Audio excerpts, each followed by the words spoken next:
Yeah, just blame it on Joe.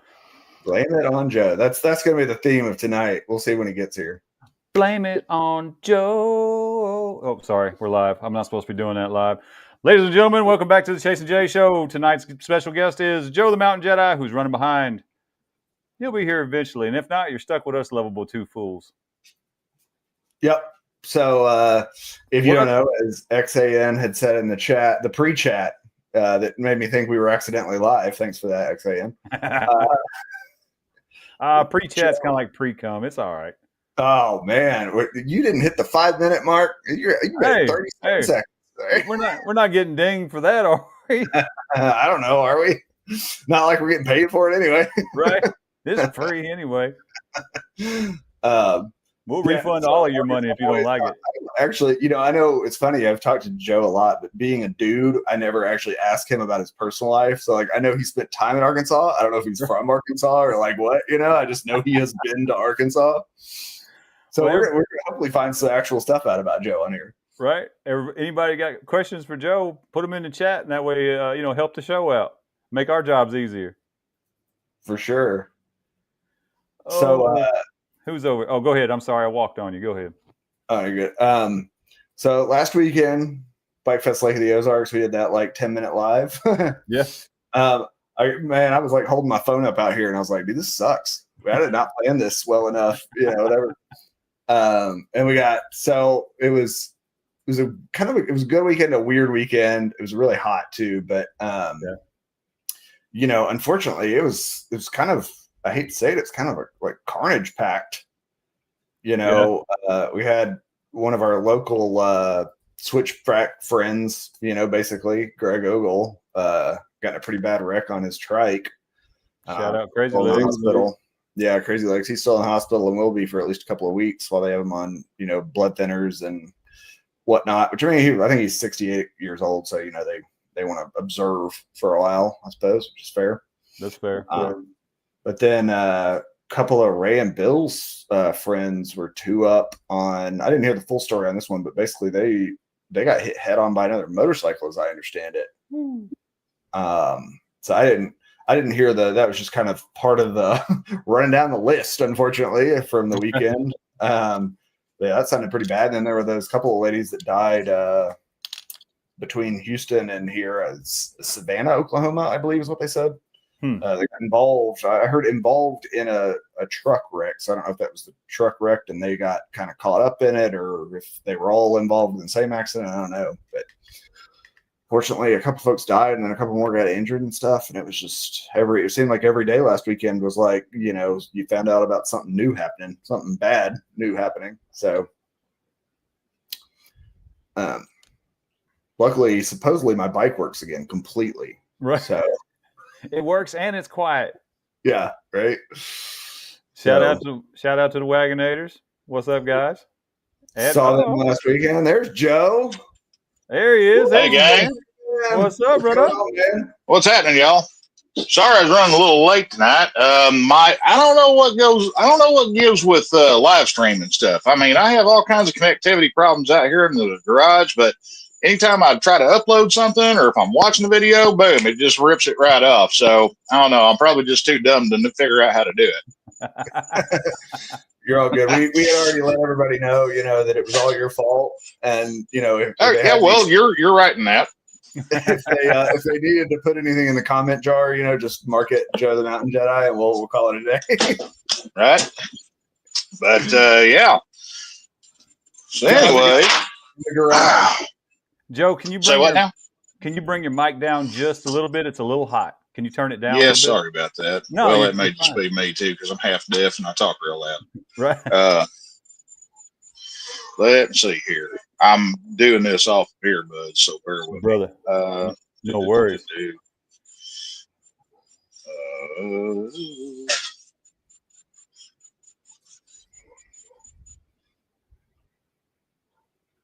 That's too much. That's too much.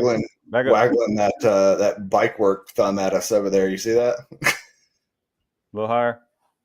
How about that? Is that any better? There we go. That's perfect. There we go. All right. Love it. Hang on just a second, guys. Oh, you're fine. Got that found footage, you know. Okay. Yeah. It's the Bear Winch Project. Bear winch. More or less.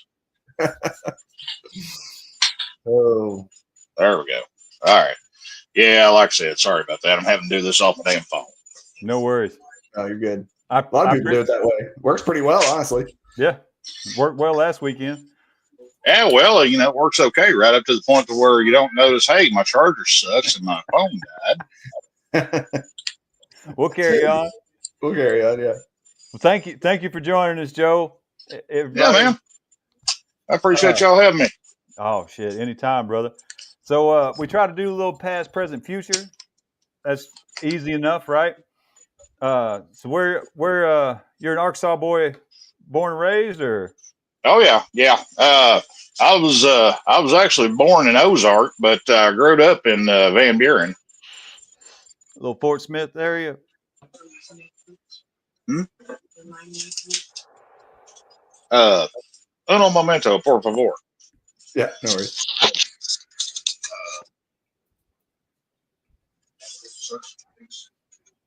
Man, I hope that weather changed like they're talking about. Man, I'm ready for it to cool off. Ooh, man, we got stormed on hard earlier, and it's like 70 degrees outside now. So, Oh man, I Oh, can't sorry wait for about that. No worries. No, me and the wife unit are having to figure everything out. That way she can, you know, watch and listen in and all that, but not, you know, she don't like being on video. So That's fine. She's welcome to get in the comments, talk trash. right, like Sarah does, you know. Oh, she's very adept at that.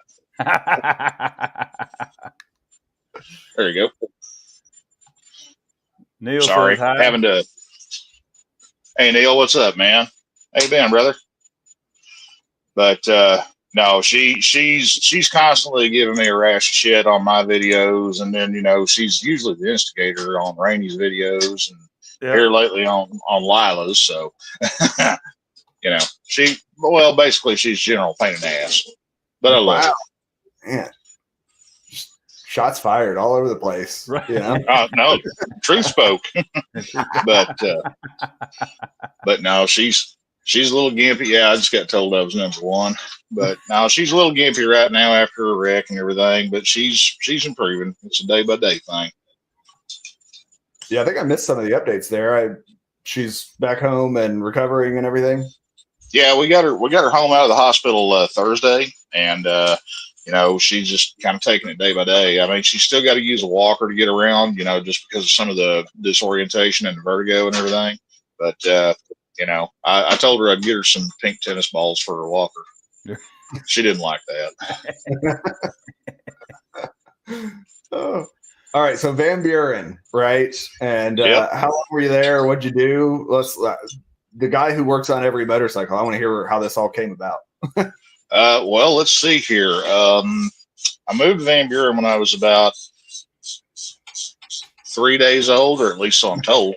But yeah, I was in Van Buren. We didn't move out of Van Buren until I moved to Sallisaw, Oklahoma about I think I was 22, but I moved out there to run a Napa shop out there for the Napa that I was working for, and then then we moved back to Arkansas, and then we moved to Tennessee, and then in 2016 I got the opportunity to be the shop lead at a Indian, Triumph, Kawasaki, Ducati dealer that was down here in St. Petersburg, and I was like, well, I don't know anybody down there, but the money's real good, so yeah, why not?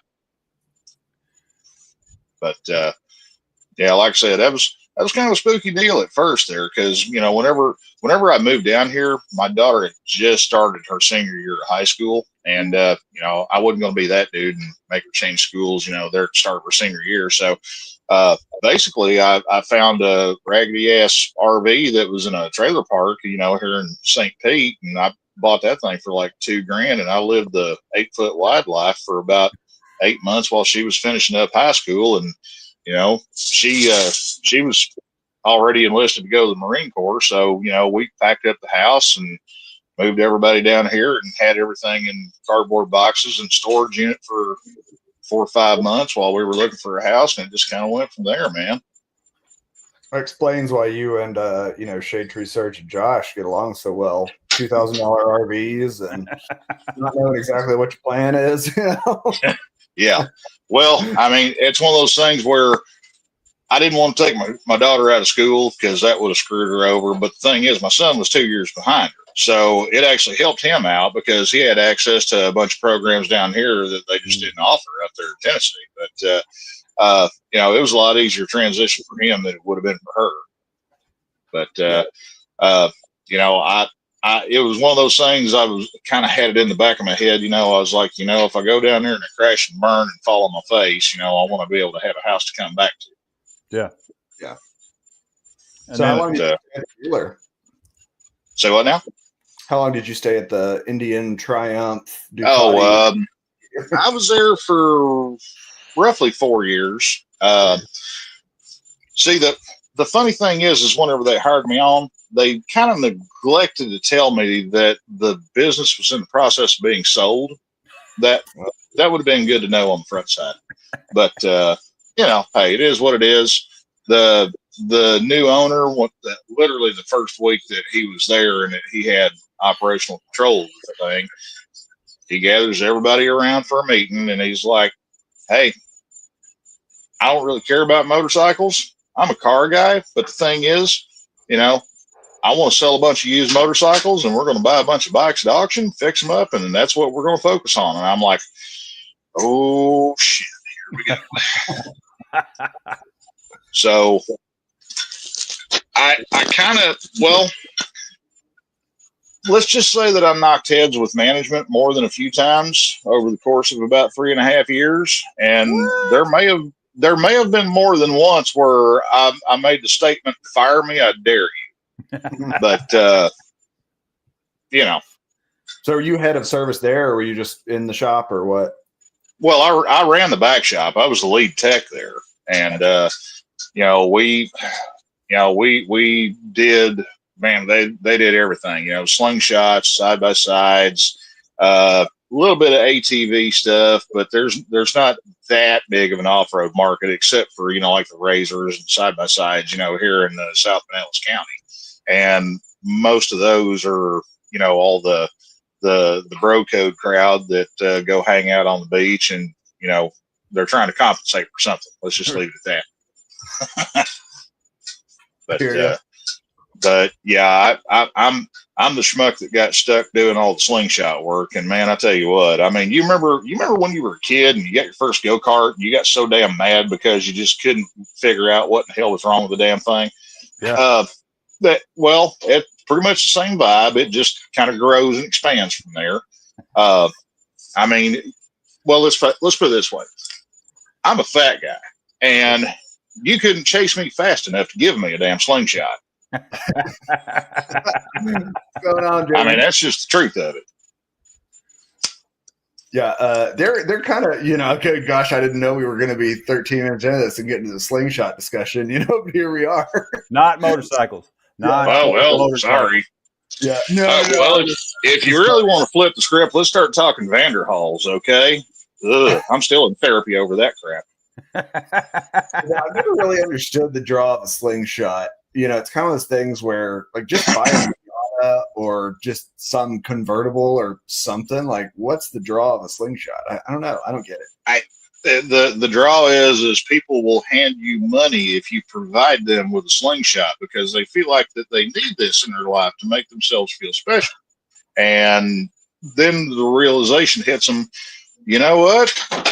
This thing's like a go-kart that was put together in a high school auto shop and my feet are melting off and, I can't hear the radio and my ass gets more wet in this thing if I get out in the rain than it does on a motorcycle.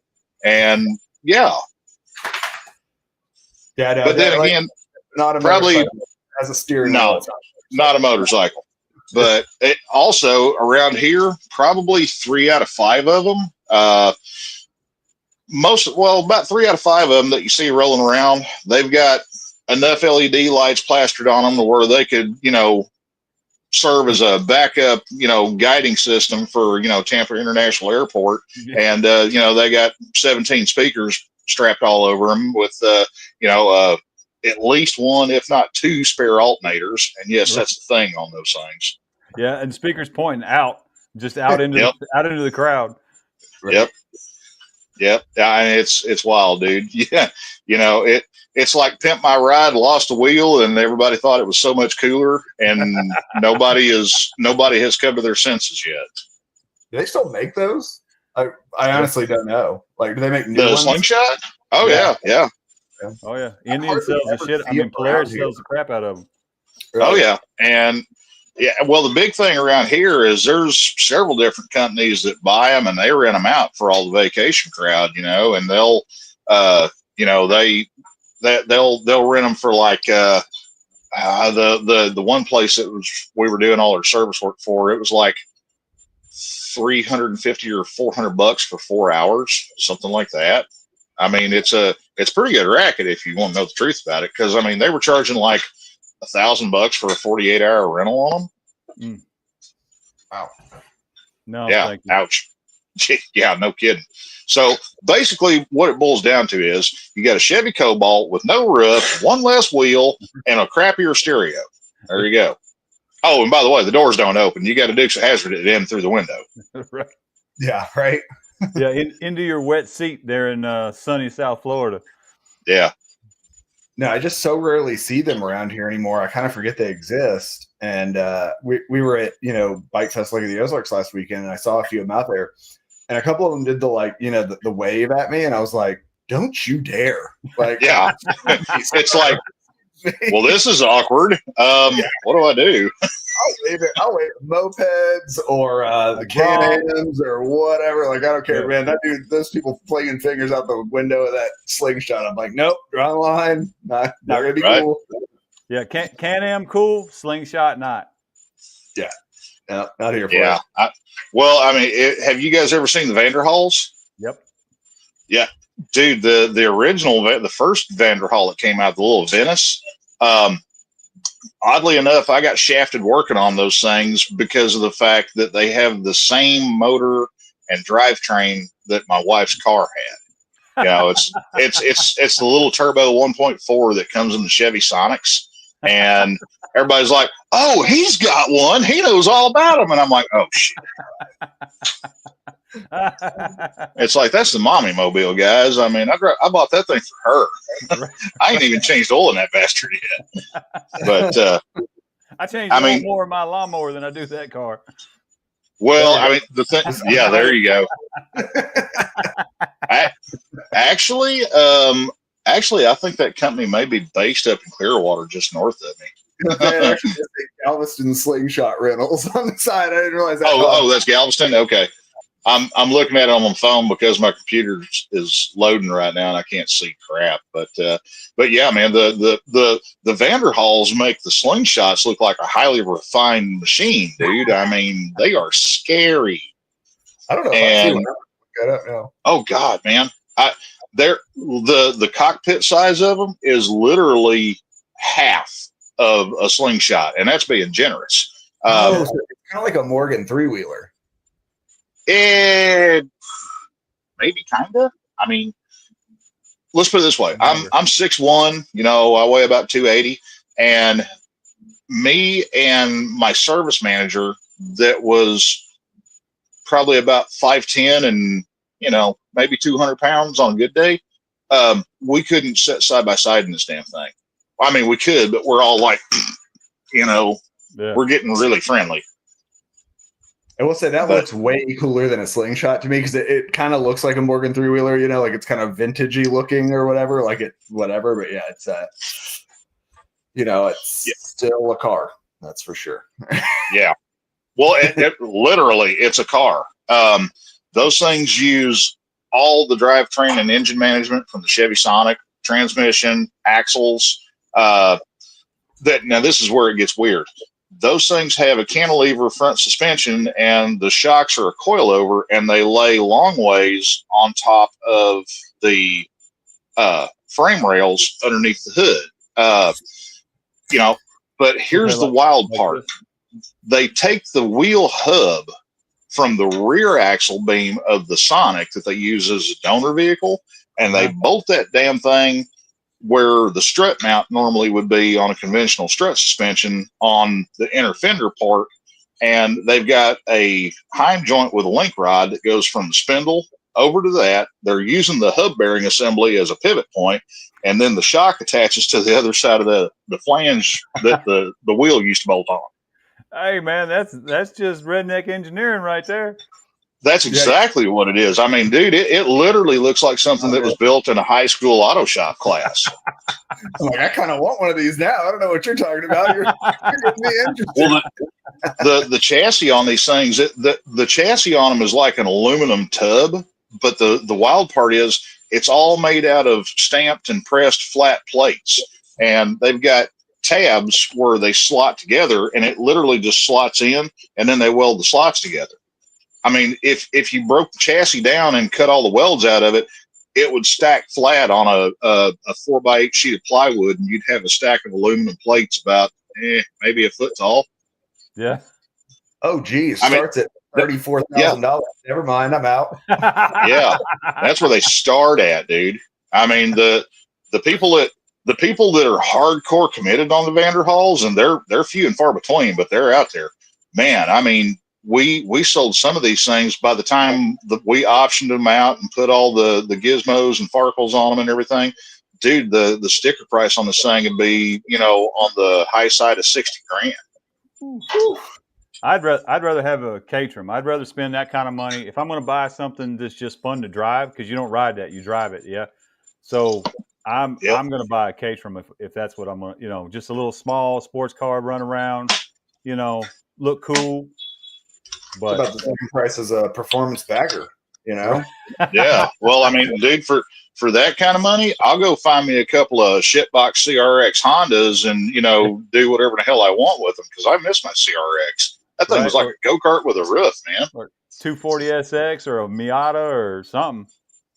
Yeah. Now the Rex was a lot of fun. Actually, my first car in high school was a 5 different shades of yellow shitbox 280Z Datsun. And what year? I got my first one was a 77, but at one point I had 4 of these damn things. And just litter in the yard? Parts.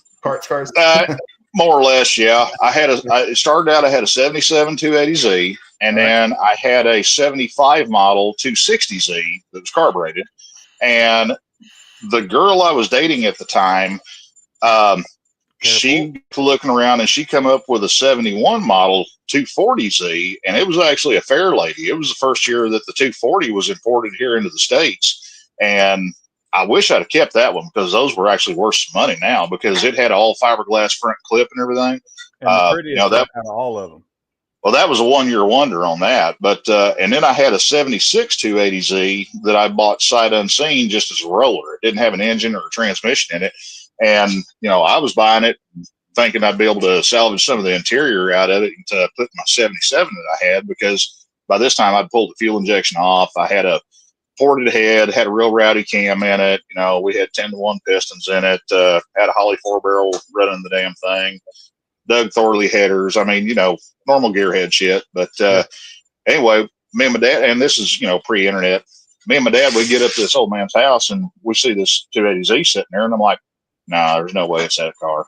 And we get to talking to him, and he still hadn't showed me the car. And I'm looking around, and this is the only Z car that I'm seeing inside anywhere.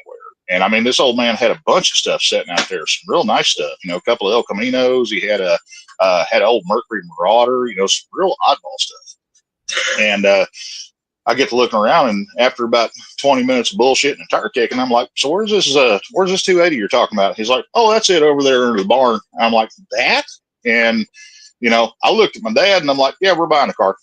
I mean, I bought it before we even got within 20 foot of it. But so we load this thing up, because I paid $200 for this thing. Had a title, the whole 9. And anyway, I take it home, and I'm like, well, shit. So now I'm trying to figure out, well, do I pull all of my hot rod shit out of my other 280 and shoehorn it into this, because I just got done doing a bunch of suspension work and stuff like that? Or do I try to build a motor for this thing?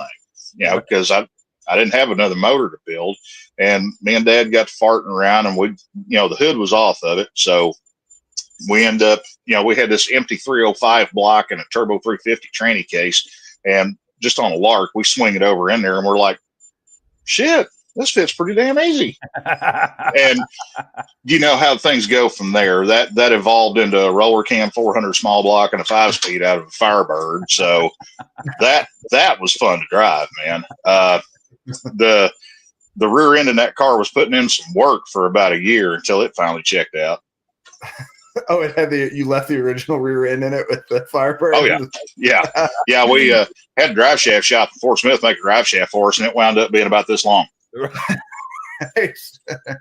You were like, well, we're going to run it till it explodes, and it did, I guess. So, well, the thing is, it kind of had its own traction control, if you will. Basically, it had no control over its traction because it was an open diff, and if you wiggled your big toe below $4,000 on the tack, it just blow the right rear tire off of it. I mean, you couldn't launch this thing. You had to just pedal it all the way through first gear and about halfway through second gear before you could finally, mat the thing, or else it'd just bowl the right rear tire off of it. I mean, it was horrible trying to launch it at the drag strip, but once we got out to about the 150-foot mark, we were in good shape. The 60-foot times on that thing were abysmal, man. I think the best 60-foot time that I ever got on that thing was like 2.2 seconds. Seriously, I'm wrinkle walls on it, Get going. Right. But that's how the rear end checked out. Right. I need more grip, and then your diff's like, no, you don't. Well, yeah, exactly. That's exactly what happened, and that's why you throw a Lincoln locker in there, man. You got to stiffen all that stuff up. Well, I did that on my Desert Runner, and that was more of a necessity than a desire. But when you got a Nissan hardbody with 33 1250s on it, and you're stupid, the stock diff don't last too long. How thick is that ring gear? About like that? No, actually, in the hardbody, I was impressed, man, because the axle shafts in that thing were the same size as a Dana 44, and it's like they're fat, dude. I mean, they're hella strong. What I smoked in the rear end on my Desert Runner, it was just the posi that was in there. I mean, it obliterated clutches, but I never had a problem breaking axles or anything like that. I mean, I beat the shit out of that truck, and it never had a problem with that. I've had 2 hard bodies, the Nissan hard bodies, and never had to pull the rear end apart. Except so for the twin truck. Yeah, well, I mean, like I said, I never had a problem with mine. I was not kind to this truck. I used it like a 4-wheeler. Yeah. But they're so thin, and the doors on them were about yay wide. Yeah. And that's including the armrest. You can lean up against it and get your whole armpit on the edge of the door. Yep.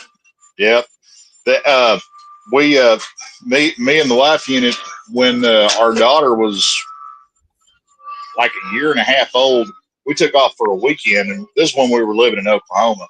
So we drive up to Worlds of Fun up in Kansas City, and just throw up rides, all that shit.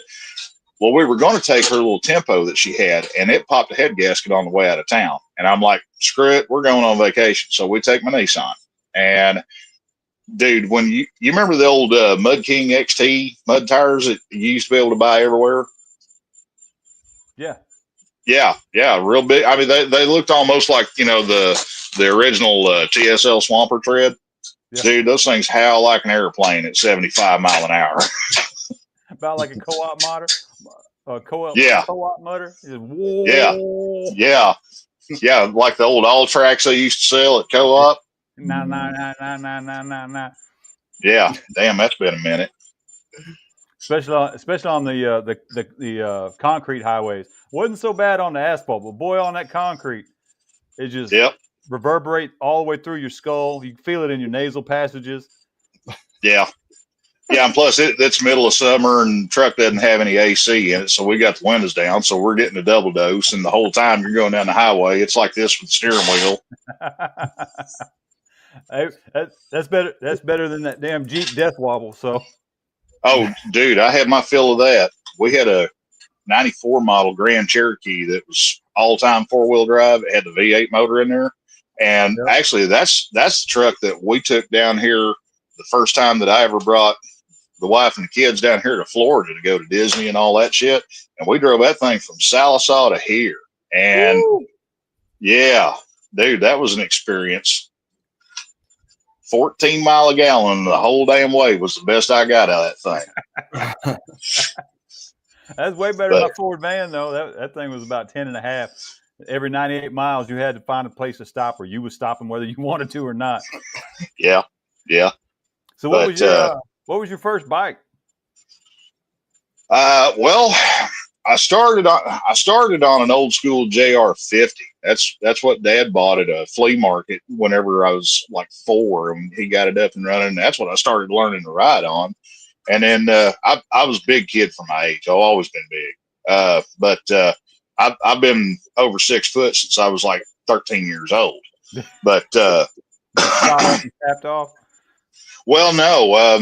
Right before I turned 16, I broke my leg in 15 places, and they had to put a bunch of hardware in me, and they put me on growth inhibitors because I broke it in 11 places from mid femur up into my hip, and it's right in your growth plate. And they did that to keep me from coming out lopsided. Yeah. But no, I went from a JR50 to a YZ80, so that was a steep damn learning curve, and I crashed my ass off of it.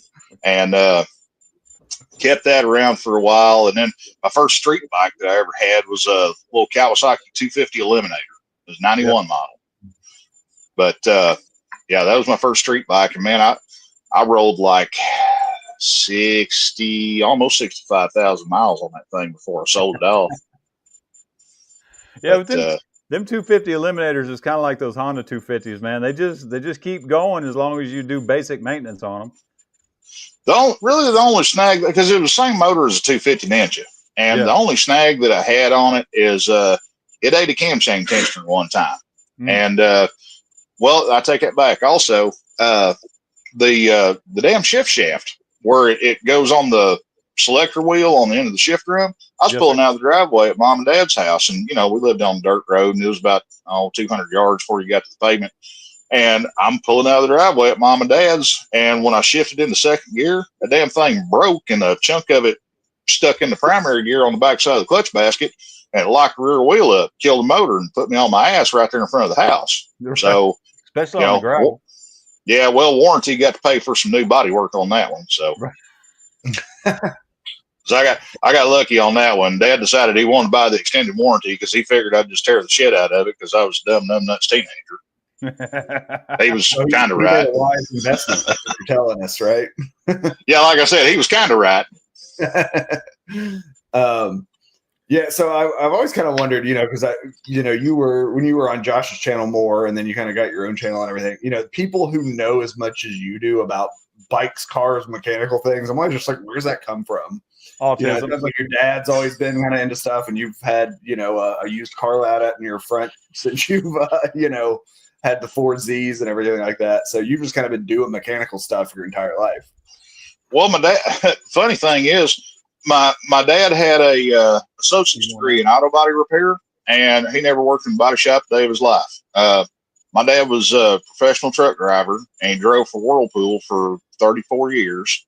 And actually, he started driving for Whirlpool when they were still Norwich. And basically, I figured it out because, whenever you grow up poor, if something breaks, you got to fix it. Either you got to figure it out or you got to learn it because you ain't got the budget to hire it out. Yeah. A lot of it was out of necessity. Yep. Yeah. But just hearing you talk about stuff, and you're kind of like one of those guys that somebody can like mention some random obscure thing, and you're like, oh yeah, and that size, and it does that on the thing with it. And I'm like, well, how do you know this? Like, what? Where does this knowledge come from? I've been doing this shit too damn long. That's where it comes from. So are you at the Ride Factory now? Yeah. I've been with the Ride Factory for roughly 5.5 years now. And the Ride Factory does kind of everything, don't they? Like in terms of bikes. Oh yeah. They didn't do a whole lot outside of just normal basic service on the metric side of the house. They were preemptively, Harley biased, because that's what Brian and Summer knew and everything.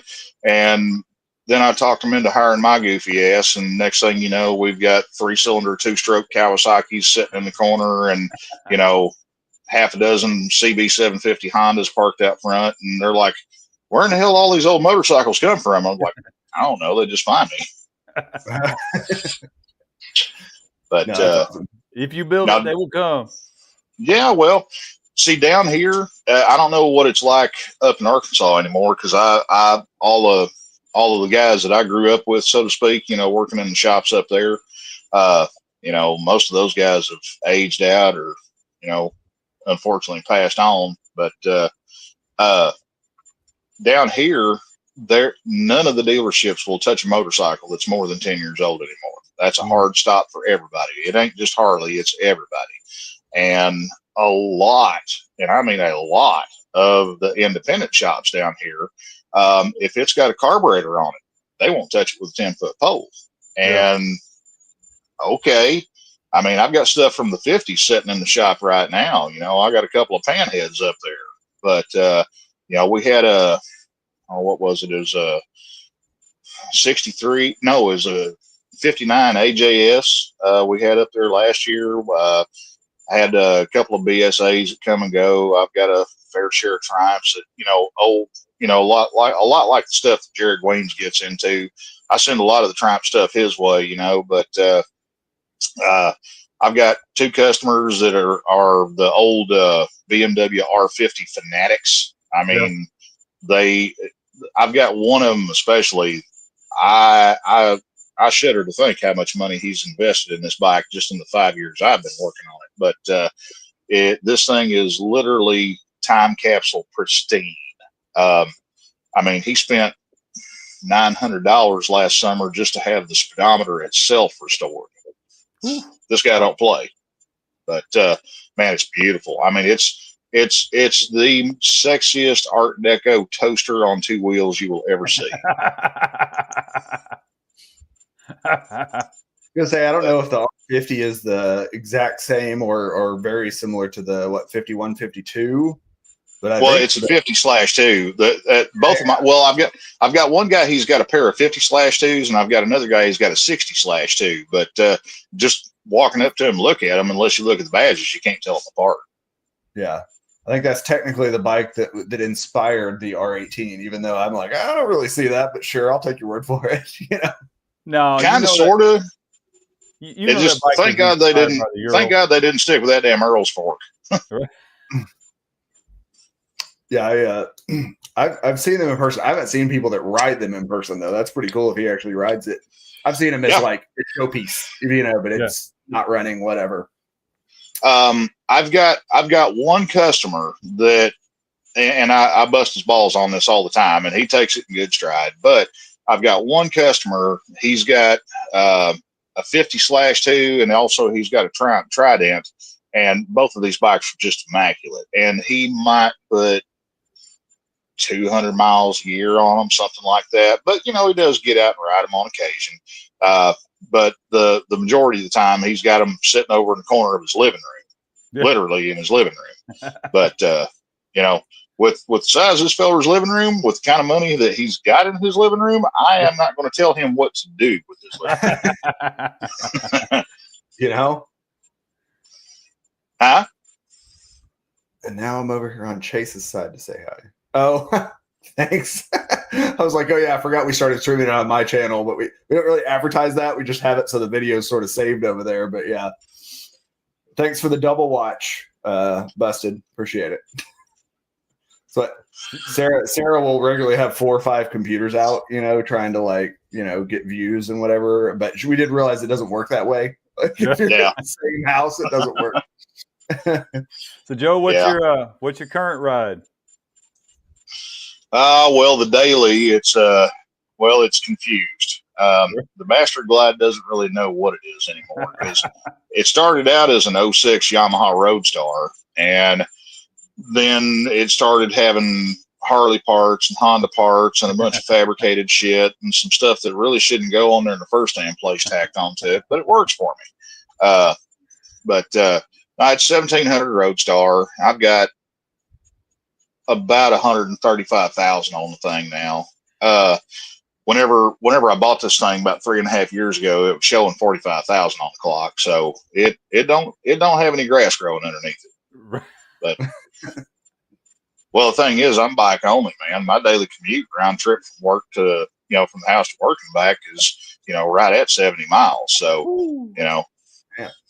and that's kind of what sucks with my wife getting in a wreck the other day because her commute's even longer. I mean, her round trip's about 95 miles a day. Oof. Yeah. And she we drive a lot. Doesn't sound like she's in quite the state to be sitting pillion while you take her to work or anything. So Oh no.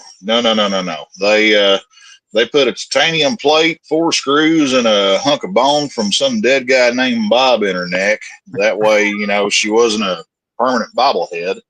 But I can laugh about it now, but I'll tell you that scared the shit out of me, man. Yeah, I mean it. When the guy rear-ended her at the last minute, he swerved because apparently he had his head buried in his phone or something. But he clipped her on the right rear corner of her car, and Sonic LTZ, little Sonic hatchback. It's not a big car, and so that spun her. And it spun her into a concrete retaining wall. And as luck would have it, the car backed into that retaining wall on the same right rear corner. So she got a double hit going in the same direction, more or less. But it blew.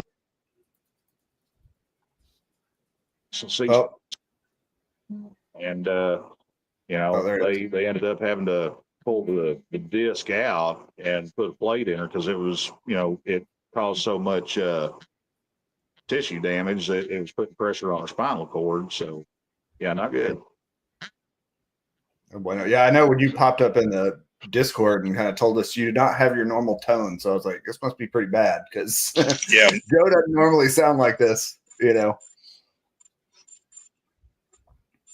Yeah, it wasn't a good time, dude. And I'll tell you, it scared the shit out of me. Hell yeah.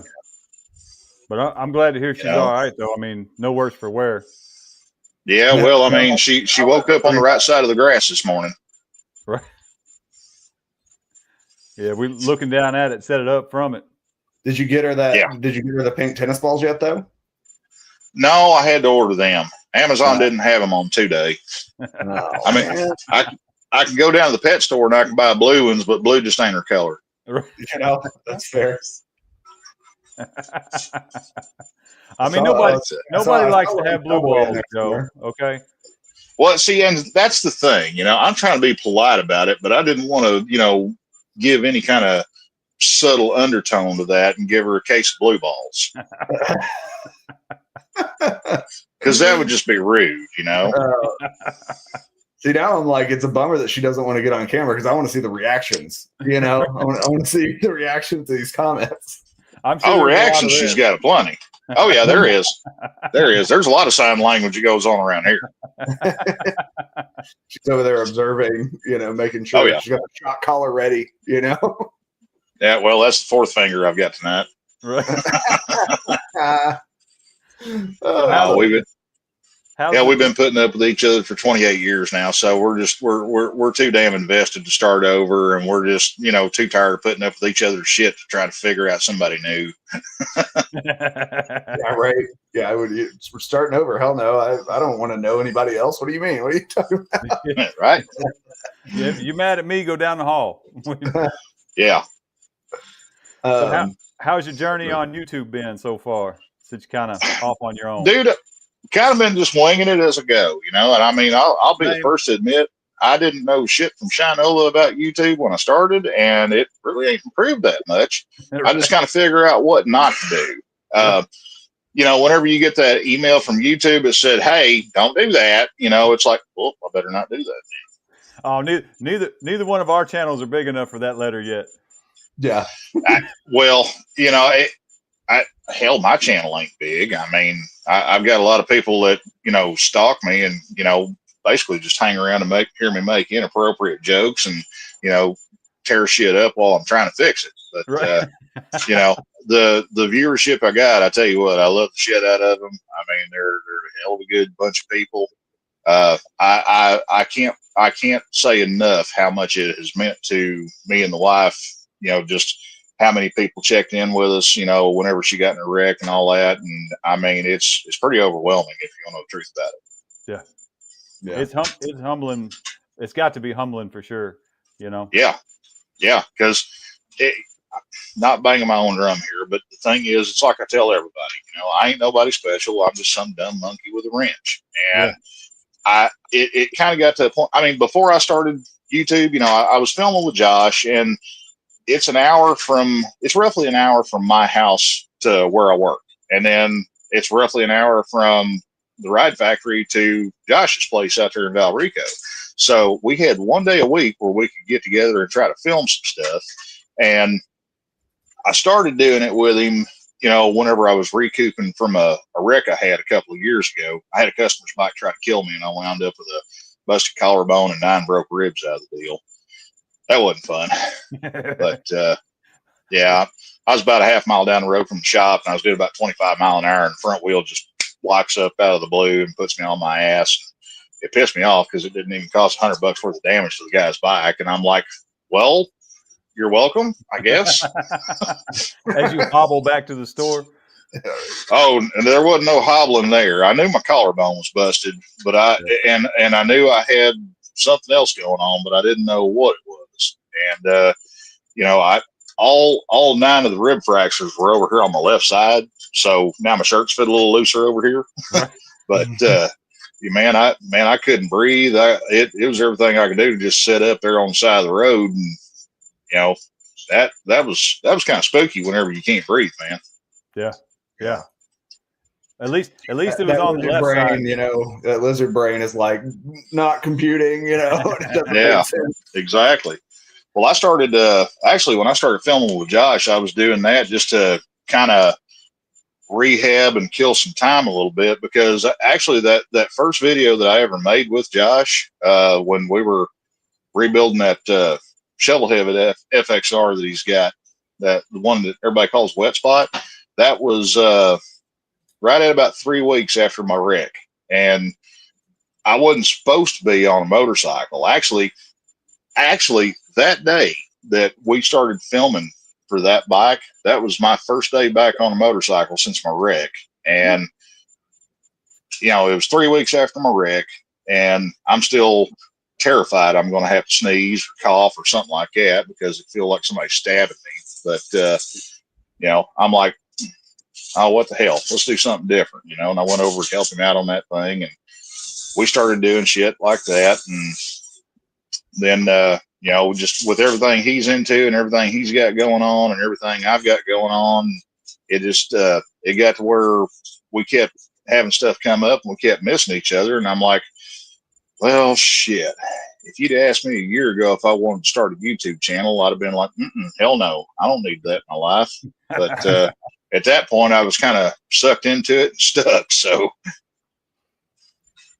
but how long have you been doing it now? Like your own channel? I mean, yeah, I enjoy it. Don't get me wrong. A lot of times it's like having a second full-time job, if you want to know the truth about it. Yes, sir. I mean, between shooting video and then having to, piece it together, edit, clip out all the bullshit and all that. And trust me, there's plenty of that. But, that, and also like what I'm doing with this shovel head I got over here at the house right now.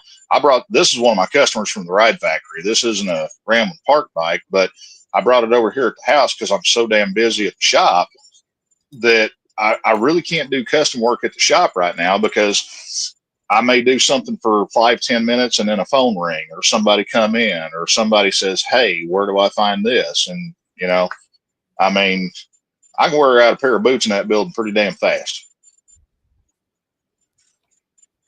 Yeah.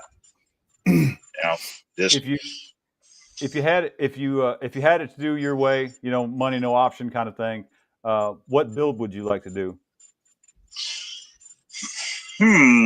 Well, Or you talking Harley or metric?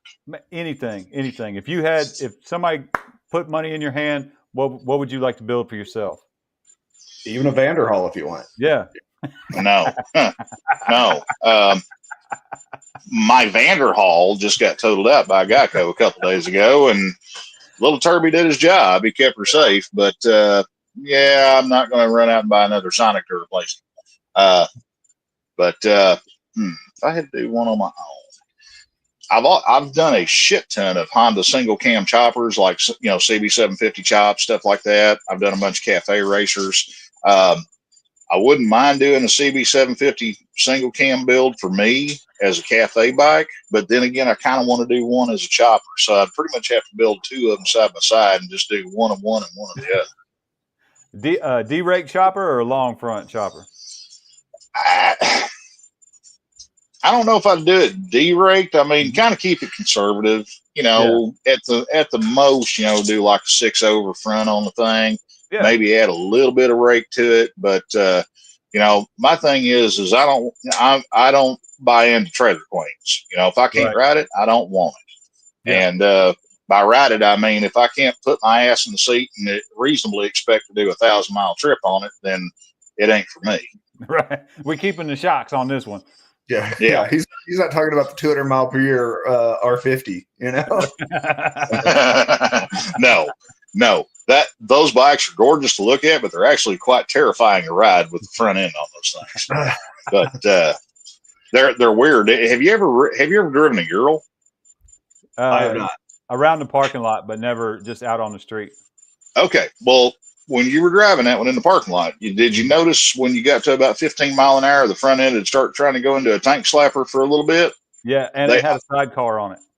They all do, and they all do that. And that R50, it's the same damn way because of the way it's got that leading link front fork on it. Yeah, that they all do that. I had a Sears Allstate bike. It was a little 100cc 2-stroke guy brought in to me last year. Hell, that thing did it, and that bike might have weighed 150 pounds. So that little lightweight bastard, I mean, it scared the hell out of you. For reference, that's what we're talking about. Exactly that. Yeah. I was like, I realized our audience, I don't know if anybody knows what an R50-2 is. Right. Yeah. Like I said, that's the sexiest Art Deco toaster oven you'll ever see in your life. Yeah, they are awesome looking. I mean, again, any bike that old just about is going to be weird to me with modern bikes and stuff. But yeah, I mean, they all have the quirks, Yeah. Right. Now you got to do a R75/5 for my dad. Oh, okay. All right. Image guy. Here we go. I told you I'll figure that share screen out one day, but today ain't the day. Yeah, right. But Bubba, you doing better than I am because I mean I can't even do that. Chase is the technical director. I'm just the co-talent. Right. Yeah. Right. But I tell you what I would like to do one of these days, just to do it. Have you ever seen one of those 113-inch stroker kits that S&S makes for the Evo Sportsters? I have not. I have not seen 113-inch. It is an honest to God 113-inch Sportster. It's a big Evo. Yeah, but it's a set of billet cases, billet trapdoor, all that stuff. It has to be because there's no way the stock bottom end will hold it. But you've got to modify. You got to cut the frame backbone and raise the backbone like 2 inches. But I've seen a couple of these things run in the flesh, and oh my God, that is.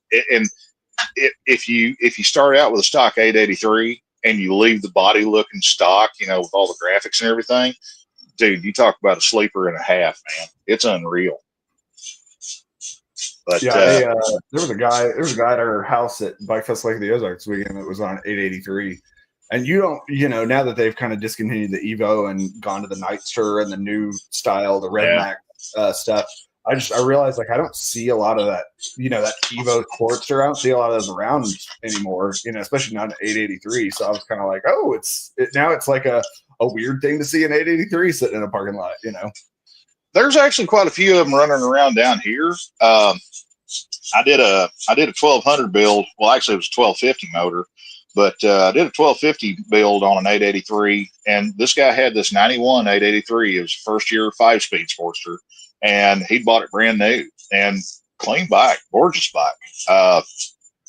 We did a 1250 kit in it with some cams and port work, put a flat slide on it, good exhaust, ignition, all that. And, we re-geared the thing because the 883s are geared so low, they tack like $4,000 doing 70 mile an hour.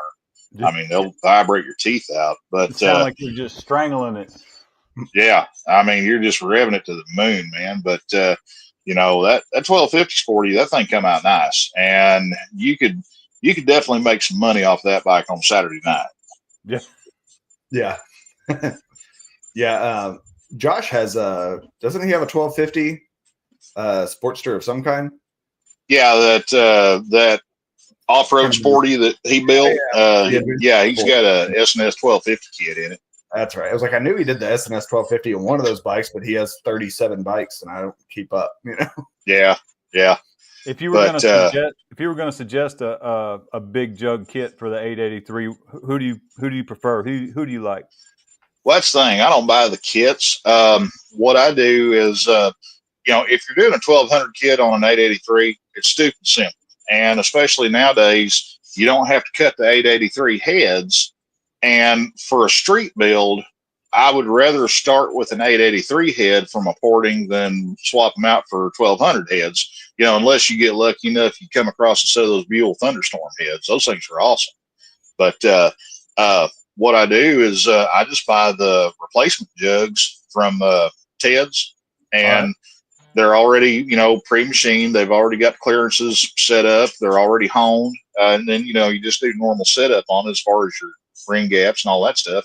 And they got tons of options as far as compression ratios, piston manufacturer, blah, blah, blah, all that. But it's a good way to start just from the displacement side. And then on the heads, depending on what their budget is and what they're expecting, you got a little bit more meat to work with in the 883 head because they've got a slightly smaller valve size. And that really isn't a hindrance on a hot street motor up until you're getting into the 85, 90 horsepower area. And at that point, you got a pretty damn lively Sportster. But But the chamber style on the 883, it's a bathtub chamber, kind of like the early twin cam heads were. Yes. And they work better with some of the conversion pistons because you got better quench area and they're not as prone to pinging. Gotcha. But that set the valve train up in it. I've done a couple of them with Andrews N4 cams. I did a set of N6s in one, and it was okay, but you had to bring the idle speed up a little bit to keep it from, chuffing back and stalling on occasion if you were in traffic and everything. But, I don't like having to build a motor where you got to elevate the idle speed real high just to keep it idling, from having a lot of overlap on the cam to where you don't have a whole lot of intake vacuum. Because, for one, you're going to work your ass off riding the thing around town. Two, if you've got that much cam in it, you're giving up a lot of low end, and it's really not going to come on the cam and start making good numbers until you're above about 3,500 RPM anyway. And if you're just going to wring its neck and row the gear shifter all the time, you might as well buy a metric bike at that point. Yeah.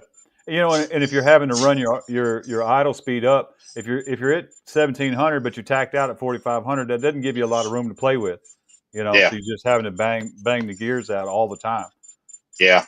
Well, see, that's the thing. If you get one that's real high strung like that, it's going to be more prone to pinging. And if you got your idle set where you got like an 1,100 RPM curb idle, to keep the idle stable, that's if say you take off and you're in third gear and you just go to roll on and pass somebody. Well, all of a sudden, you get a little burst of spark knock out of it. You got to bang a downshift in a second, get clear of that, and then go past it. And then you can get higher in the RPM range where the cam's going to handle the additional cylinder pressure. And you got more momentum, so to speak, with the motor where it's not going to, fight itself and ping itself to death. Yeah.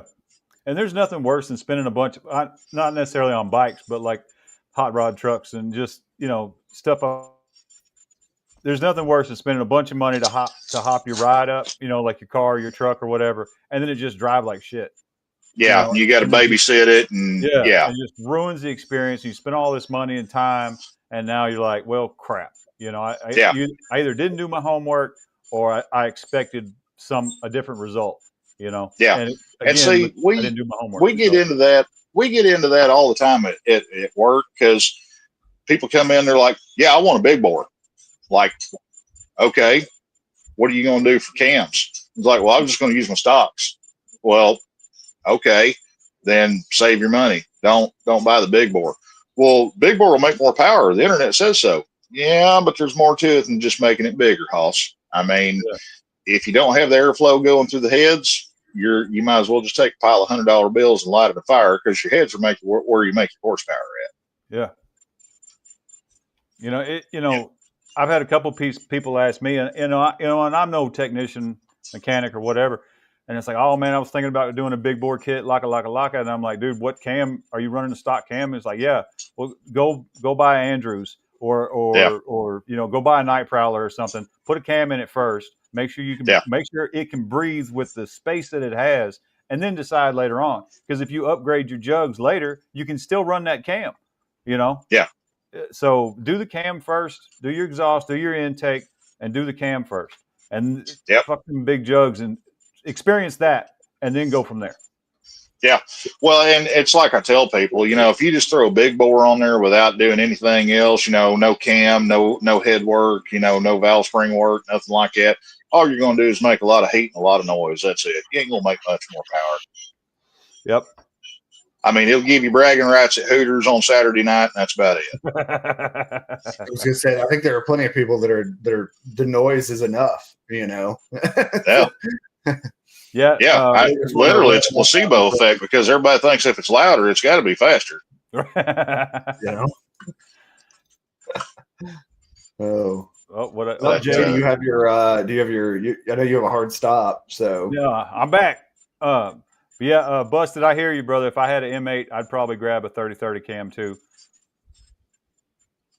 What do you guys think about the Honda Davidson? the new second gen M8s. Any of the M8. I'm not a fan. I mean, me personally, I think that's a horribly flawed motor. I have yet to ride one. I'm still on my twin cam, and I refuse to ride an M8 until I'm ready to buy one, and I am not ready to buy one. And I may hate it after I ride it, but I've not ridden one yet. Well, I'm not that big of a fan of the Twinkie. You can make them solid. I mean, I ain't going to argue that. You can, but to me, when Harley came out with a twin cam, it just seemed to me like that they were trying to be Honda. And I'm not a purist by any stretch of the imagination, but I understand part of the reason why they had to move forward with the engine design was because of emissions regulations, yada, yada, yada, things like that. But it's kind of proof in the pudding.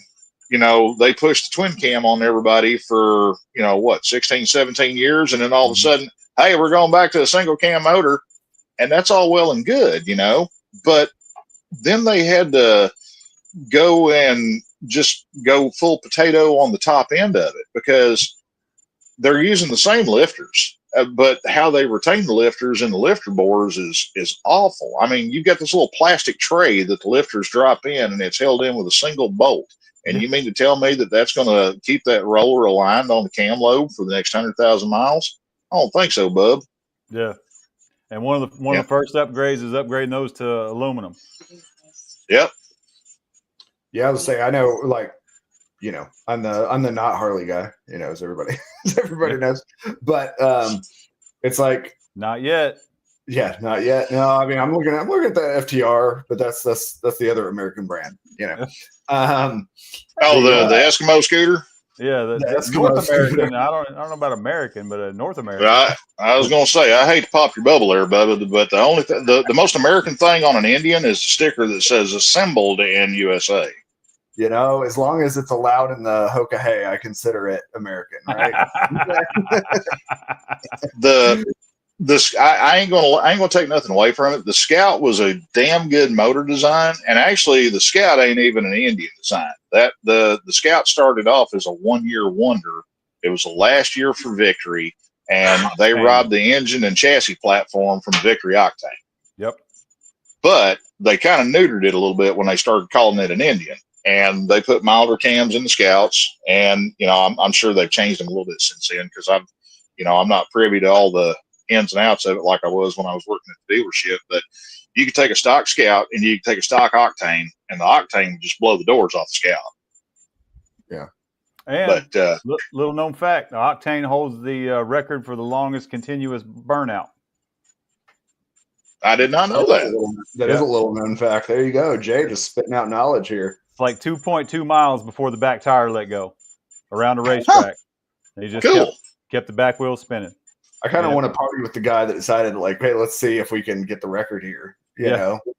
How do you plan for that? You go and hang out at your local bike shop and say, that crusty ass old Metzler, it's over there in the used tire pile. That thing's got to be at least 20 years old. It's probably hard as a rock. I want that one. Right. Let's go buy a Shinko. What are you talking about? Yeah, just buy a Shinko. Yeah. So, Joe, what do you think about the FTR? Speaking of Chase's looks and desires, his lustful eye. Well, the FTR came online about a year before I left Indian, and the first flight FTR, it was really unbalanced. Motor-wise, it ran good, but the chassis was really unbalanced. The ass end was too stiff and the front end was too soft, and that seems to be kind of a reoccurring theme with Indian on their chassis stuff. But one thing that I didn't like about all the FTRs that I rode is the fly-by-wire on the throttle was real herky-jerky, wasn't real linear. It didn't have real good throttle modulation, right? Especially at low speed. It was just really abrupt. And I mean, if you throw enough time and money at it for tuning, I'm sure you could, soften that up and smooth it out. But for a bike that stickered at 12.5 or something like that, whenever it was new on the floor back then, hey man, that thing better run like a damn Swiss watch. Right. Well, they're quick, and that's for sure.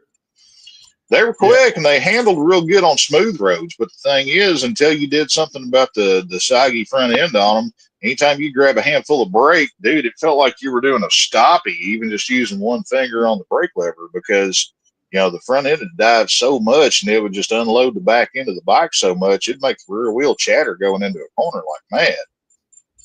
Is that, you figure that's just the valving, or would a thicker oil help out? I don't think it's an oil problem. I mean, I know for one, they screwed the pooch on their spring rates and they made them way too soft on the initial spring rate. And that's something that Indian's bad about across the board. On a Scout, you can grab the front brake and push the handlebars down on most of it sitting on the showroom floor, and you can hear the fork springs squeaking up and down inside the fork tubes because whenever I do a front end on one, I always raise the oil height way higher than what stock spec is. And, depending on what it is, I may bump up the oil weight a little bit, but they wouldn't let me do it unless it was like a customer pay situation at the dealership. But whenever I have one come in to me at the ride factory, first thing I start talking to people about is, either cutting their springs down a couple of inches and making spacers to stiffen up the initial rate, or sell them up into a set of Race Tech springs. And really, that's a better way to fly. Yeah, that was going to be my next question. If just a new set of springs really helped out. Yeah. Well, the poor boy way, what you can do is if you shorten the spring, what is remaining of that spring, the rate of it will stiffen because you've got, the same amount of compression, but you've got less spring area to handle that compression. So it's going to be stiffer. But, the Race Tech springs are a drop in. And I mean, except for this one dude that we had come in the shop a few years ago, and this guy's on the north side of 400 pounds on a Scout 60.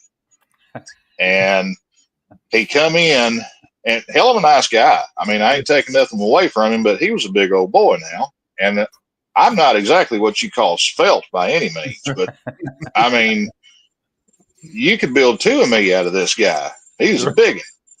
And he come in, and sure enough, fork seals are popped. And he's like, man, this thing bottoms out on me all the time. And I'm like, you don't say. Well, let's see what we can do about that. But I had to have, I called Race Tech because their little online calculator, it don't go that high. And so I called Race Tech up, and they did the math for me. And I ended up having to custom order a set of springs from Race Tech for this guy. And I mean, it's like the highest rate fork spring I've ever seen from him. It was like 1.4 kilogram per millimeter. I mean, unless you're talking something on an off-road bike, I mean, it's just insanely stiff, but that's what he needed for the thing. Yeah, and then they're like hella long when they're that stiff. No, they're the same length. It's just what they do is they wind the spring out of a thicker gauge of wire, and that's where you get your stiffness from. Well, I was on an off-road, sorry. Yeah. Well, I'm tracking with you there, but like on a Scout, you got 4 inches if you're lucky on the front end, and you got 2 3/4 inches of travel in the back. The whole spring's about like that long. Yeah, but man, I mean, we put a set of springs in there, and we put I think we put 30 weight oil in the damn thing. But and it with me on there, it felt like I was driving a concrete truck. But yeah, man, he loved it. He said, "Man, this is night and day different." I'm like, I don't doubt it, dude. I want to see that 400-pound guy banging around on the FTR. That sounds like a show right there. Well, compared to the stock spring rate, I think it was like right at double of what the stock fork spring rate was when it was all said and done. Well, that poor bike was hauling around double the weight it was supposed to be. Say that tracks, right? Double the weight, double the spring rate. Yeah. Well, we're talking about a Scout 60 here. That's like Indian's version of an 883. Yeah. And whenever I see this cat come into the shop, I can in my head I can hear that bike going. Just a single tear coming out of the headlight. Well, I try not to be an asshole about stuff like that, but there's sometimes my inner child just can't be suppressed. Right. Hey, look, God love him for being on 2 wheels. I'm glad he's one of us. Yeah. But also, come on, brother. Upgrades. Yeah, get that pursuit and call it a day, man. Man, I'll tell you, after working on them, I'll tell you right now, I'm not an Indian fan. I wouldn't want one. If one just happened to show up, I'd keep it around for a little bit, and I'd probably sit on it until late February, early March, and then I'd put it out there for sale because that's the best time of the year to sell a bike around here. But it sure as hell wouldn't be something long term for me. Yeah. Now, shoot, I in 2020 I flew down to Florida and picked my bike up because it had a good price on it, and come by the ride factory, and I missed it as I went by, and I was well shit, and then just kept on trucking. But well, if it was in 20, that's when we were in the old building. Yeah, at the old place. Yeah, man, that seems like a lifetime ago. But dude, the shop area back here when we were in the old shop, God Almighty, that was so damn small. I mean, me and Brian and Shelby were constantly tripping over each other, and I'm sitting there. Of course, I'm the fat guy in the shop, so I'm having to suck in and tiptoe around people. And everybody's giving me the look like, "Yeah, chubby, put the Twinkie down." But and the bad part is we're more or less out of room where we are now, and we've got triple the damn floor space of what we had. Yeah. That's a good problem to have. It don't take long to fill up. Well, the problem that we got is, bikes we got aplenty. It's just I need bodies to turn them around in the building. I spent anymore. I spend as much time on the phone and on the front counter as I do in the back with a wrench in my hand. And there's a lot of stuff that comes in that it's the old weird shit, and I'm the only one there that that's comfortable working on this stuff, and they always pass it off to me. They're like, "Yeah, go talk to that guy." But and that's where we get a bunch of that stuff in there. But it's one of those things where it's a good problem to have, but it's a bad problem to have because I'm I'm kind of picky about who I look at as far as, trying to bring somebody on board with us. I mean, we got a solid crew right now. I mean, Angel's solid as shit. The kid learns shit every day. He's a good dude. He shows up on time, does his work. He doesn't bitch and moan. No drama, no fuss, nothing like that. And, like Drew, Drew's actually a couple of years older than me. Drew's the senior citizen of the crowd right now. But, I mean, it's a different mindset. I mean, we all actually take pride in what we do, and we care about what we do, because a lot of people don't think of it like this. But when you're talking motorcycles, you are, regardless of what you're doing on the bike, you're potentially holding somebody's life in your hand. Yeah. And I got a real good example of that when I was a kid, when I got my leg broke, because that was because of somebody being a cheap ass or being negligent, one of the two. And long story short, I wound up with a leg broken 15 places over a $1.85 spring in a rear brake drum. It broke, and it was floating around in there, and it jammed in it and locked the rear wheel up when I was test riding a customer's bike in the back parking lot of the dealership I used to work at. And I mean, I was doing like 10 miles an hour. Have no idea how it screwed my leg up that bad, but hey, it is what it is. But we'll have people come in there all the time, and they'll have brakes that, the rotors are just wafer thin because they've run a metal to metal for God only knows how long, or they'll have brake lines that swell up and look like they're pregnant whenever you grab a handful of front brake, and they're like, "Oh, that's fine. I don't need nothing done with that." I'm like, dude, let me show you how this is not fine. Hold on. Let me grab this waiver before you leave. Right? Unfortunately, I got to pull that thing out more times than what I care to. Whew. But I was gonna say, dealing with Josh, I wonder if that makes your eye twitch. Seeing some of the stuff he's done on some of those bikes. well, see, that's the thing. Whenever Josh is around me, it's a different thing, because he knows he'll get the look. And like if he does something hanky, I'll just look at him. I'll be like, no, and that's where it stops. But that's why he was like, all right, Joe, you get your own YouTube channel. We can't do this anymore. Well, I mean, occasionally I still set something on fire, not on purpose, but I mean, it's like I tell everybody. It's like I tell everybody on my channel. I'm gonna show you my fuck ups just as I'm gonna show you my successes. Because it's not a perfect world. You don't build a custom motorcycle in 2 47-minute primetime slot episodes with limited commercial interruption. Right. Leave that shit to OCC and all those guys. Because that's not the real world, man. But stuff takes time, and it takes even more time when you got to do it right. Yeah. And on a bike, you got to do it right. Oh, what? Yeah. Happened? Whoa. Power out in Little Rock. Oh, somebody forgot to pay the light bill. Right. That's what it is. No. Somebody upgraded the microwave. That's what happened. There we go. Did you have it on a timer? What'd you do, Jay? Right. Oh, Jesus. That's bright. Shit. Yeah. Hold on. I got to fix that. That's like these LED lights I threw up out here in the garage whenever I was kind of redoing the garage to get ready to start filming out here. The first couple of times I'd come out here and flip the lights on, I'd be like, oh, God. I mean, because it was just ridiculously bright compared to what I had, Right.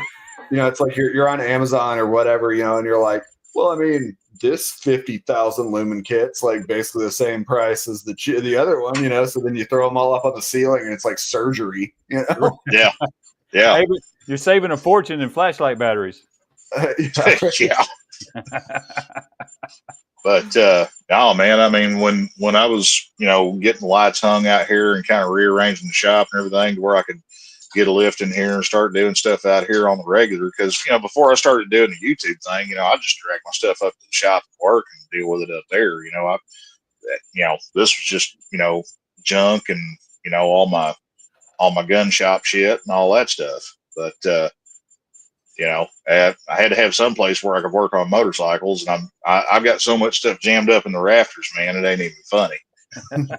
What's on the lift back there, by the way? Oh, that's a 72 model FL shovel head, and we're not really doing a restoration, but it's not really a resto mod. It's more or less a stock rebuild from the frame up, but we're kind of modernizing it in a few areas. It's getting full LED lighting, updated charging system, updated electrics. Nothing real sexy on the motor, just a good solid street build. It's got a real mild Andrews cam in it, but we're doing some brake upgrades, doing some suspension upgrades, stuff like that. The original bodywork on this thing, somebody had actually powder coated it instead of painted it, and whoever the powder coater was, man, they layered this stuff on thick. So we ended up buying a whole set of tins for it, because my customer actually does paint and body work on this. He does restorations on Corvettes. He's the local C3 Corvette guru, but so he handled all the paint work and stuff, and I got him tins on it, and it's got a really subtle black cherry pearl with a little bit of metallic in it. And like looking at it right here, because we did the wheels the same as body color, and looking at it here under LED lights, it just looks like it's gloss black. But when you get it under natural sunlight, that black cherry starts popping out, and I mean, it looks like it's about a foot thick. I mean, it's gorgeous. Yeah, it's going to be a damn pretty bike when it's done. I'll be waiting for that episode. Are you going to feature that on the channel, or is that just? Oh yeah, well, that's something that I've had up on the channel on the Ramon Park series. Yeah, I mean, it's I need to send that to Bill and Ray. The shovel for life, folks. Yeah, right. Yeah. I love the old shovel head. It's one of those things where it's definitely a machine. There's no way you could mistake this thing for a remotely modern motor, but it's got enough reliability and enough soul to it to where it's one of those things you can't help but like the thing. And yeah, they're quirky, they're prone to leaking, but if you know the right tricks to do to them, you can make them stop leaking. And everybody swears up and down, oh, it's shovel head, it's going to leak. No, it don't have to, but you got to be willing to go through the process to keep it from leaking, because you got to think, especially on these old AMF bikes like this one is, dude, most of the clearances in these motors, you could measure it with a ruler. And, I mean, back then they were just working with the gasket technology they had available to them. And, we've moved forward in life from those days. I mean, we've invented amazing things like the telephone and, microwave ovens and stuff like that. And multi-layer gaskets. Yep. But the thing is, you got to do the prep work. You got to have the right surface finish. You got to have the right surface tolerance. There's a lot more that goes into it than just slapping a different kind of gasket in it. But we'll get it corked up, get it tuned up. He's going to have him damn good running scooter when it's all said and done. Well, shoot, Joe, we're about an hour and a half into this, brother. I think the lights out on my end may have been a sign. That's all good, man. I'm sorry. I've been sitting here yakking my ass off all night long. I apologize. No, brother, don't apologize for nothing. That's the plan, really. Though. Yeah, that's what we do. We just sit here and shoot the shit for an hour and a half, and call it good. And hopefully, the people come along with us and have a good time too. Well, I appreciate you having me, man. I mean, shooting the shit for hours at a time. I mean, that's kind of the normal day-to-day thing around here after all the work is done. Right. Yeah. But yeah, like I said, alone, so right. But this is on the Ramblin' Park series over on my channel, and we kind of got away from the normal progress on this thing, with her wreck, and then we got real busy at the shop, and it got sidetracked a little bit. But I'm picking back up with it, and now that we've got a roller up on the lift where we can start doing all the blood and guts mechanical stuff, the tin work, that's just something that you hang on the backside of things. Yeah. But that final assembly. Yeah, I'm real world, I'm hoping that here in, I'm hoping that here before Thanksgiving, I'll have this thing running to where it'll start making taters and motorcycle sounds, and we can put it down on the ground and run it around a little bit, and we'll get it squared away. But chocolate, I don't even know what that would taste like. A Tootsie I don't Roll. know. You're not All right, I'm out. Yeah, right. Mix it with root beer. I ain't that big on Tootsie Rolls. Oh, My daughter had a cat. Well, my daughter had a cat for a lot of years, and it's that whole mental block thing. It's like, no. You want a Tootsie Roll? No, I'm good. That's fine. I didn't want some now. She's like, they make it in chocolate? Yes, ma'am, they do. Yeah, what were you drinking at Spring Fling? Was it Amaretto whiskey? Dr. Pepper? Amaretto Dr. Pepper. Yeah, I took a sip against my better judgment. I was like, yep, that's real sweet. Just pile of sweet. The sweet cough syrup. Yeah. Hell, I can imagine. But I'm simple. I'm not a power drinker. I mean, I'll sit there and I can appreciate a good old fashioned any day of the week. But dude, I can sit there and I can stretch a 6-pack of beer out in the fridge for 3 months. Oh yeah, yeah. It's one of those things where it's just got to be the right time and the right frame of mind. And the rest of the time, I got better shit to do, and usually I got to get up and go to work the next day. So I don't want to be dragging ass, whenever I get up and around. Well, hopefully, me and Chase get our stuff together and we'll come down to Florida to see you. Well, we'll be here, man. I mean, we ain't going anywhere anytime soon. Right now, Scooter, she's moving a little slower than normal, so we'll that's give her 5. We'll give her time to heal up so she can put a foot in her butt when we need it. Yeah. Well, she may have to get a step ladder because she's kind of on the short side. But that's when they get feisty, is whenever they're short, because they got to make up for the shortness. I mean, did you get the 6th middle or the 7th middle finger already? No, not yet. Not yet. We're working up to that though. But yeah, man, anytime you guys, if you guys make it down for a camp out, or you just get a wild hair up your ass, something like that, by all means, let me know, man. We'll get together. We'll go, find something to eat, sit down, drink beer, shoot shit, For sure. Looking forward to that. Where can everybody find you other than your YouTube channel on Joe the Mountain Jedi? Well, that's simple. Usually if the sun's up, I'm at work. So, just hit me up at the Ride Factory. It's the Ride Factory at gmail.com or the Ride Factory Tampa in Google. But there's only one of us. But we're pretty easy to find. But, and that is in Tampa. Don't expect him to be around the corner. Just because he sounds like Arkansas boy doesn't mean that's where he still resides at. Well, technically it's Ybor City, which is kind of south-ish Tampa. But Ybor is a experience. Let's put it that way. Especially after the sun goes down on 7th Avenue, it changes a lot.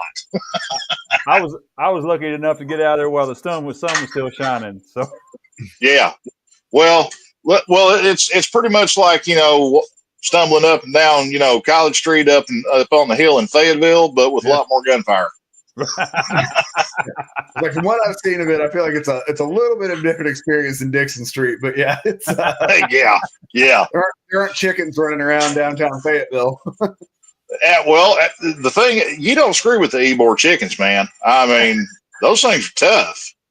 They're free range and they don't live anywhere. They live everywhere. And the thing is, they gotta get hard or they gotta get gone, one of the two. And there's plenty of them running around. So what do you think they chose? But yeah, you don't fuck with the Ybor chicken, man. They'll shank you. I thought one of them was going to steal my wallet when I come out of the shame that day. Well, he could. I mean, I wouldn't put it past him. But yeah, man, it's a good time. It's just one of those things. You just got to keep your head on swivel. Make sure you ain't doing nothing dumb, or make sure you ain't standing anywhere you don't need to be. Right. The rest of it'll figure itself out. Well, Joe, I'm glad you started your own channel. I'm glad you're having fun with it. and I appreciate and thank you again for coming to hang out with us for a little while. Hey, absolutely, man. I appreciate you guys having me. Yes, sir. Hopefully, Absolutely. Chase, you got anything to say on the way out? No, just thanks for coming. Thanks for hanging out. Like I say, it's literally just meant to be us hanging out and people chatting and watching and everything like that. So when we get folks that have fun and interesting or more fun and interesting things to say, all the better. So there you go. You've got a wealth of knowledge and experience, which is fun to talk about. Well, it's like I tell everybody. If you have knowledge in a certain area or about a certain subject matter, when you kick off and you leave this planet for the next dimension, if you don't share that knowledge, what good does it do people? Absolutely nothing.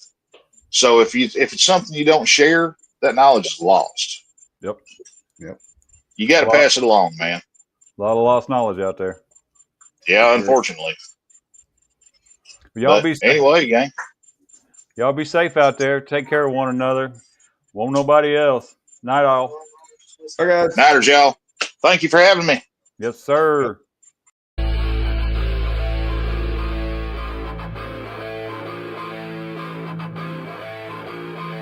up on me, brake checking the bird.